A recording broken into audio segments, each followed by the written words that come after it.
What happens when a mother's love collides with the ruthless world of late-night comedy?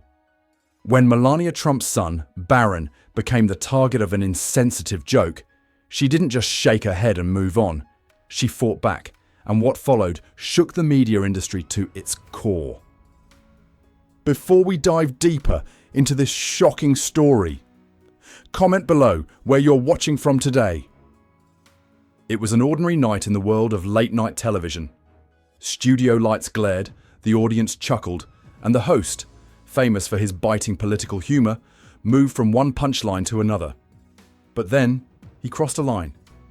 The joke, aimed squarely at Barron Trump, wasn't just another quip. It was sharp, personal, and unmistakably directed at the teenager who had largely stayed out of the public eye. The audience's laughter was uneasy. Some chuckled hesitantly, while others shifted uncomfortably in their seats. Within hours, the clip went viral. Hashtags like #ProtectBarron and #CrossTheLine trended on Twitter and Instagram. News outlets pounced on the controversy, dissecting every word and reigniting debates about the boundaries of comedy. At home in Palm Beach, Melania Trump watched the clip in disbelief. She had spent years shielding her son from the chaos of public life, and now he was being dragged into it, without cause, without defense. But Melania wasn't one to let an attack on her child slide. Her instincts as a mother kicked in, and she made a decision that would send shockwaves through the media. She would sue. The next morning, Melania's team released a statement. Targeting a child for the sake of humor is neither brave nor acceptable. We will pursue every legal avenue to protect our son's dignity and privacy. While some praised her stance, others dismissed it as an overreaction. But Melania didn't waver. She hired one of the nation's top defamation attorneys, a woman known for her no-nonsense approach and high-profile victories. Together, they filed a lawsuit against both the host and the network, alleging defamation and intentional infliction of emotional distress. The legal filing was precise and powerful.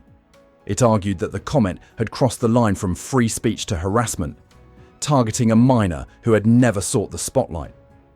Almost immediately, the lawsuit became a media event. News anchors debated the merits of Melania's case. Supporters called her a fierce mother defending her son, while critics accused her of stifling free speech. Sponsors took notice. Brands quietly began pulling ads from the late-night show.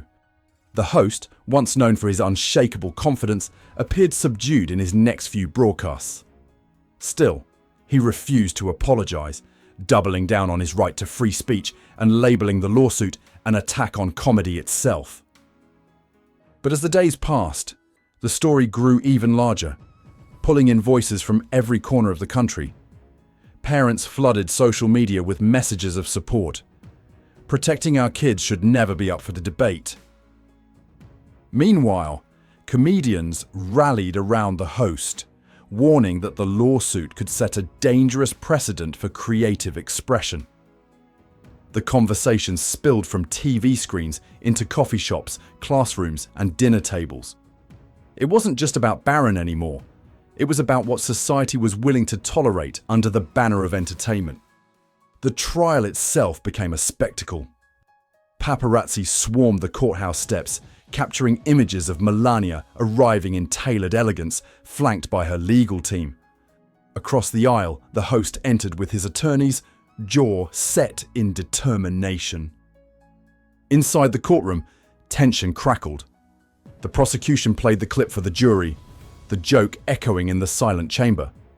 Melania's lawyer spoke with quiet intensity. This is not about free speech. This is about a child's right to grow up without being ridiculed for sport. The defense, unsurprisingly, leaned heavily on the First Amendment. They called comedians as expert witnesses, arguing that satire had always been a critical part of societal commentary. But the turning point came when a surprise witness took the stand. William Carter, a former production assistant from the network, stepped forward. Calm but resolute, he testified about behind-the-scenes decisions, revealing internal emails and scripts that painted a damning picture. The joke wasn't off the cuff, Carter explained.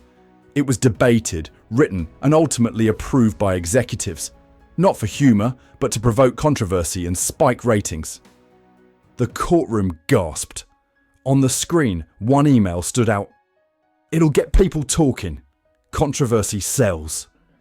The defense scrambled, insisting the host had acted independently. But the damage was done. The focus shifted from the host to the corporate machine behind him. By the trial's end, the jury's decision was clear. The host was found liable for defamation, and the network was ordered to pay significant damages. The judge clarified, "This ruling is not an attack on free speech, but a recognition that humor cannot come at the expense of a child's dignity." The fallout was swift. The host's show went on indefinite hiatus. Sponsors pulled out. Network executives faced internal investigations. And across the entertainment industry, late-night writers re-evaluated their approach. For Melania, the verdict was bittersweet. She had defended her son and won, but the experience had been exhausting. In a brief statement, she expressed hope that the case would remind people to approach public discourse with greater care and respect. If this story moved you, share it with someone who believes in standing up for what's right. And don't forget to hit that subscribe button for more stories that remind us why compassion, dignity, and respect should always come first.